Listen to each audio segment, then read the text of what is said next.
Hello, my name is Not Important, and welcome to AnaLies This, where I explain all things in need of explanation. We are less than a year away until the release of Avengers Infinity War, and since this is what the entire Marvel Cinematic Universe has been building towards, I figured I would explain the journey for those who feel 18 movies is too much of a chore to get through. We'll start with Iron Man 1, but before we get into the film, I thought I should explain the birth of the MCU. I'll do my best to keep it brief. Alright, so, the year is 2006. Marvel president Kevin Feige woke up and noticed all of the films based on comic books that have come out in the last 6 years and realizes that maybe Marvel should begin making their own films. He then soon realizes that they sold all of their beloved characters, so he's left with the task of creating brand new characters.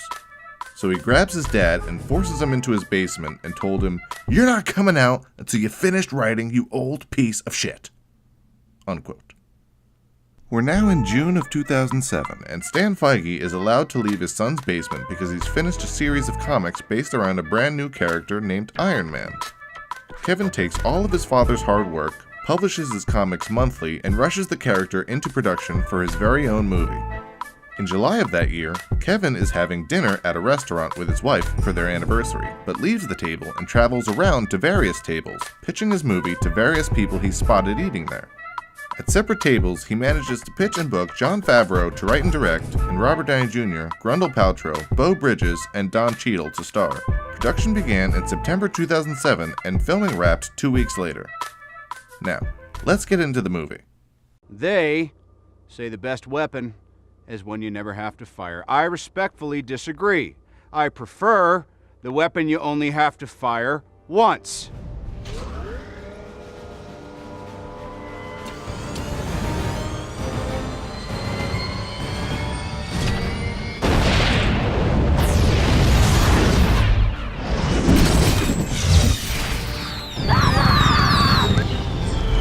For your consideration, the Jericho.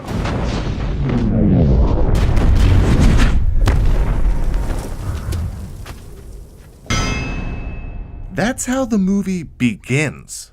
Marvel Studios is not fucking around here. Kevin Feige has specifically said that unlike Batman, Iron Man has no code of honor for killing. He will straight up murder whoever he wants. So, Tony Stark goes back to America and holds a press conference where he reveals what he's done in Afghanistan and announces that he won't stop there.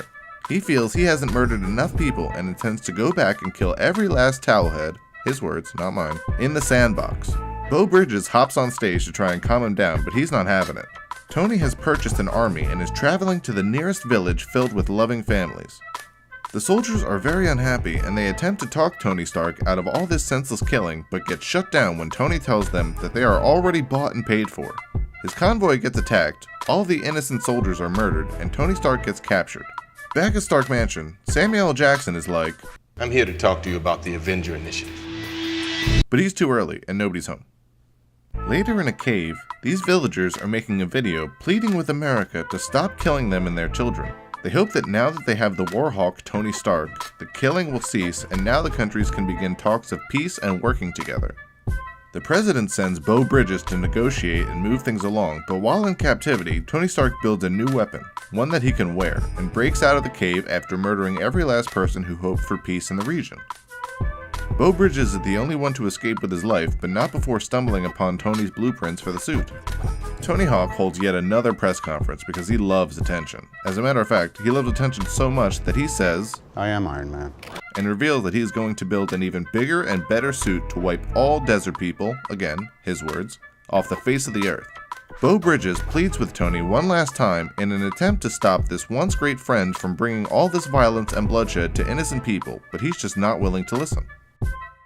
So Tony decides to upgrade his murder suit so that he can cause even more devastation to those he deems not pure. Once again, he goes back to Afghanistan. This dude must love it there. And there he finds out that the father of the little boy from the beginning is still alive, which angers Tony Hawk more than ever and begins to mercilessly beat the grieving father to death. Back in America, Beau Bridges hears about the carnage that Tony is creating and decides that he must put a stop to him. So he powers up his own suit and goes off to save the world. It's odd that Marvel chose to wait until the last quarter of the movie for us to see the hero finally getting into the Iron Man suit, but here we are. Tony Stark has made his way back to Los Angeles and now has a taste for blood. He no longer just wants to kill people from the Middle East, he wants to kill anyone. He just needs to kill. So he ends up on a highway and grabs a random car from the street with a family in it and attempts throwing it, but luckily Iron Man swoops in and catches the car and safely places them down. This video is getting long, so let's wrap it up. After a bunch of boring fighting, which I'm sure nobody in the audience wants to see, Beau Bridges gets Tony Hawk right where he wants him, but still is unsure about killing him. He was his best friend after all. So Bridges warns Tony because he has the high ground. Even Grundle Paltrow starts coming around and asks Tony if the Iron Mongoloid is making some good points, but Tony just responds with, "Bullshit!" and bullies her into believing that everything Tony has said was true. So she turns the microwave on without closing the door, and much like Jesus, Beau Bridges is sacrificed for our sins and evil is triumphant. A very dark ending for Marvel's first movie.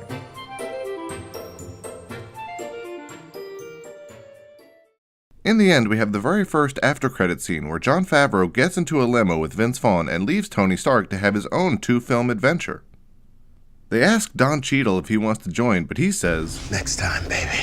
And is never heard from again because they recast him with Terrence Howard. That's it for Iron Man 1. Look out for my next entry into the MCU, The Incredible Hulk. Do you have anything that needs explanation or analysis? Of course you do. You're stupid. Let me know in the comments, and I might just explain it for you. Thanks for watching.